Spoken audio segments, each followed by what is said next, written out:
सभी का स्वागत है फिर से। कितना अच्छा लग रहा है, आप लोग इतना शांत हैं अभी।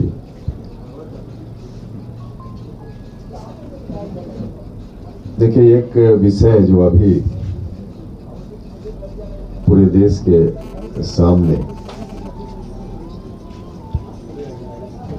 आया है और पूरे देश के लोग, खासकर महिलाएं, चिंतित हैं। हमारी भारत की सरकार आदरणीय प्रधानमंत्री नरेंद्र मोदी जी के नेतृत्व में देश की आधी आबादी को उनका हक देने जा रही थी। हमारी पार्टी हमेशा से इस राय की रही है कि महिलाओं को लोकसभा में, राज्यों की विधानसभाओं में प्रतिनिधित्व मिलना चाहिए, उचित प्रतिनिधित्व मिलना चाहिए। हमारी पार्टी इस राय की भी रही है कि महिलाओं को प्रतिनिधित्व मिले, उसमें पिछड़े वर्ग की महिलाओं को भी प्रतिनिधित्व मिले, शेड्यूल्ड कास्ट, शेड्यूल्ड ट्राइब्स की महिलाओं को भी प्रतिनिधित्व मिले। अभी जो बिल आया था उसमें SC ST की महिलाओं को प्रतिनिधित्व देने की व्यवस्था थी।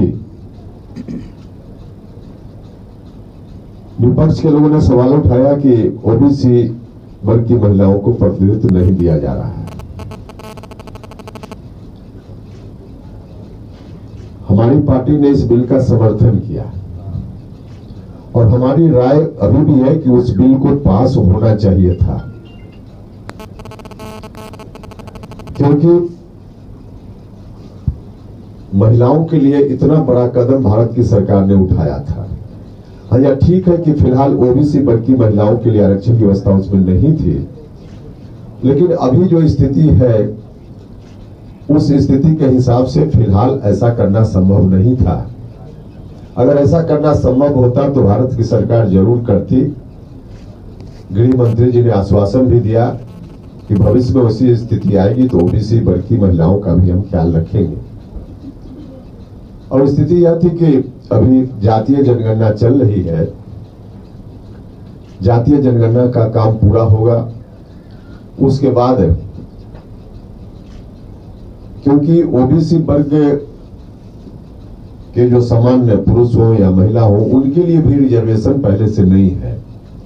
SC ST वर्ग के लोगों के लिए रिजर्वेशन है संविधान की व्यवस्था के हिसाब से, तो उन वर्गों की महिलाओं के लिए रिजर्वेशन का प्रावधान किया जा रहा था, लेकिन OBC के लिए अभी तक तो नहीं है। OBC वर्ग के लिए है ही नहीं, तो फिलहाल महिलाओं के लिए कहां संभव था। भविष्य में कभी होगा, और भविष्य में तब हो सकता है जब जातीय जनगणना की रिपोर्ट आ जाएगी। तो जातीय जनगणना की अभी रिपोर्ट नहीं थी, इसलिए ऐसा करना संभव नहीं था।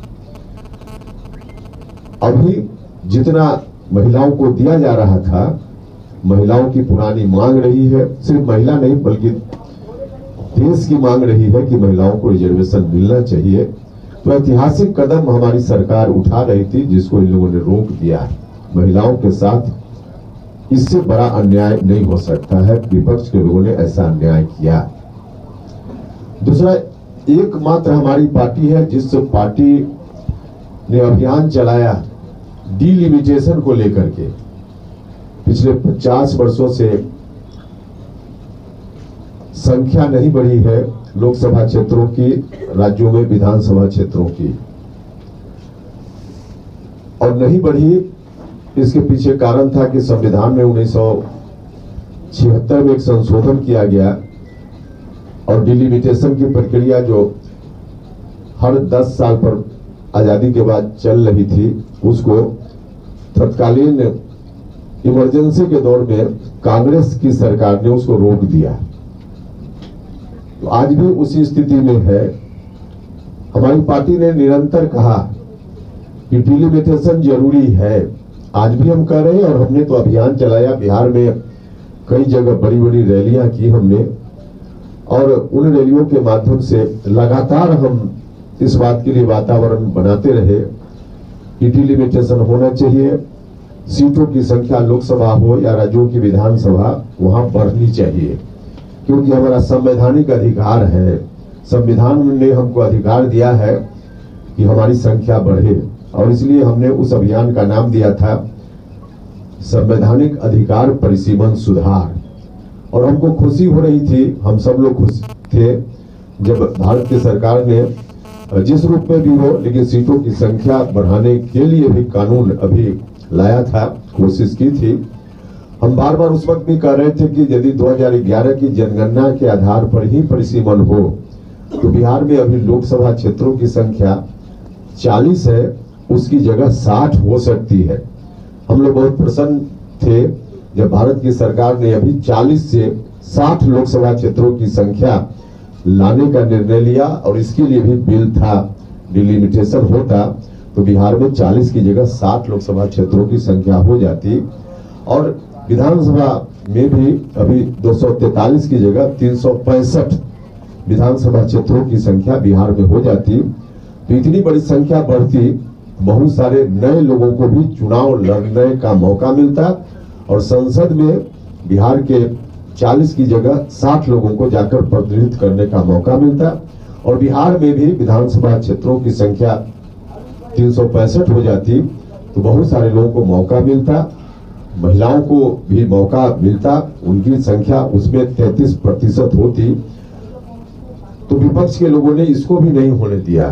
तो बिहार के साथ बहुत बड़ा अन्याय इन लोगों ने किया है। कांग्रेस के लोग, आरजेडी के लोग बिहार के साथ बहुत ही बड़ा अन्याय किया है इन लोगों ने, और इस अन्याय को हम जनता के बीच जाकर कहेंगे लोगों से।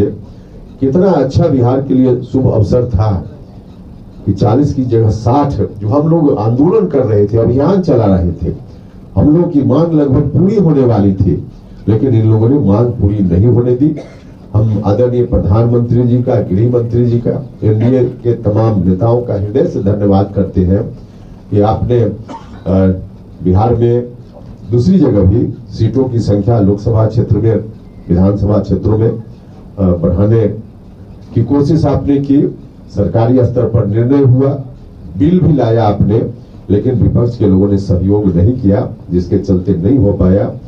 तो इसलिए हमारी पार्टी ने कार्यक्रम तय किया है कि 22 तारीख मतलब कल ही महागठबंधन के जो दल है, इन लोगों ने जो अत्याचार किया, अन्याय किया, उनके खिलाफ, उनको धिक्कारने के लिए हमारी पार्टी राष्ट्रीय लोक मोर्चा बिहार के तमाम जिला मुख्यालयों पर कल 22 तारीख को धिक्कार मार्च निकालेगी। धिक्कार मार्च पटना में भी और राज्य के विभिन्न जिला मुख्यालयों में हमारे साथी धिक्कार मार्च निकालेंगे, और धिक्कार मार्च के माध्यम से हम आम जनता के बीच इन बातों को ले जाएंगे कि किस तरह से इन लोगों ने बिहार के साथ अन्याय जानबूझकर किया है, संसद में बिल को नहीं पारित होने देकर। तो इनको हम पर्दाफाश इनका करेंगे, और हमारी कोशिश आगे जारी रहेगी कि जो हम लोगों का अभियान है वह पूरा हो। तो इस रूप में फिर से हम लोगों के बीच जा रहे हैं। हमारे साथी कल धिक्कार मार्च निकालेंगे।